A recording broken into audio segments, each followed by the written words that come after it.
Alright, y'all, good morning. Today we're going to do a little bit of music on today's show. Alright, now in my last year, I remember it was my senior year of high school. It was 1990. The actual remix started maybe coming out in 89, okay? But there was a great song in my senior year of high school. In fact, it was a great song, I think at least two, probably like four times over in the end, because it ended up becoming multiple songs. Today we're going to talk about the song called Snap, I Got the Power, and how it became so many different songs. It's not just one. Mostly what we hear today, what's lasted through the years, is of course the most popular version of the song, I Got the Power, okay, Snap by Snap, okay. But it was originally done by, you might have heard like a remix of it with more like kind of like more hardcore like rapping. Don't say this, don't say that, change your lyrics, everybody's a critic, it's getting kind of hectic, my rhymes is authentic and it shall be made. That is the Chill Robb G version. Alright, somehow or another he was down with Latifah's crew called the 45 King Posse or some shit like that. Like Chill Robb G was from Jersey, alright, which is where like Naughty by Nature and Latifah and all them people are from. And they were like talking to two DJs in like the late 80s that were from Germany that made this remix of like it was basically like a James Brown beat, okay? And this two-song thing, this has happened before in hip-hop. Like this is already, it happened with Rapper's Delight.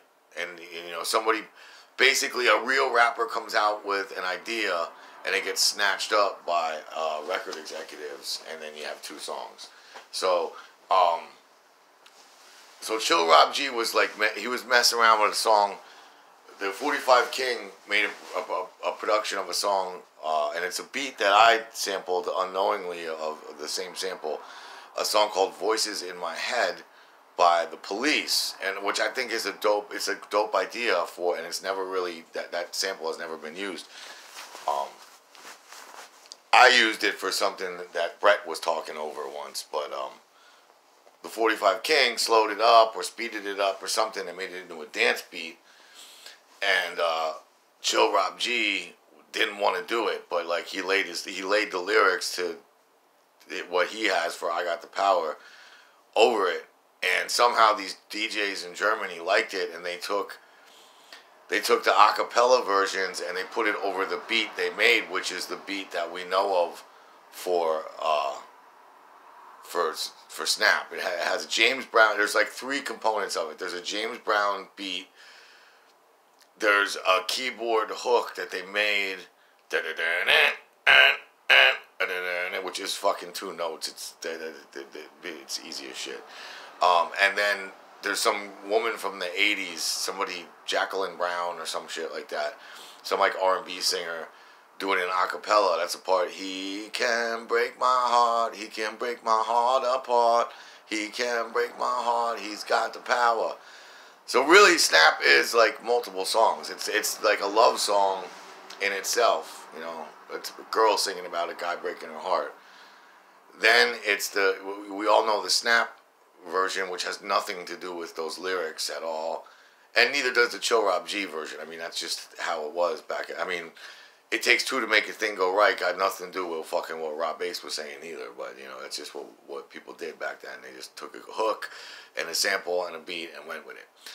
So anyway, somehow or another, they took the Chill Robb G lyrics for it. They put it over the beat that we know of today as the Snap beat, and they added a little. They put some other. They also took one of the girls from Soul to Soul band that was popular at the time, forgotten band, but they were really good. They should have went further and been bigger than they were. But one of the girls from Soul to Soul added it's getting kind of hectic. There's like a girl singing, and it's getting kind of hectic, and that's how the song evolved. But the record executive, now Chill Rob G and 45 Kings, they were on Wild Pitch Records, which was like a nobody, like it was like a low level rap label at the time. For some reason or another, like I don't know what it was with rap music, but like there was this like recording.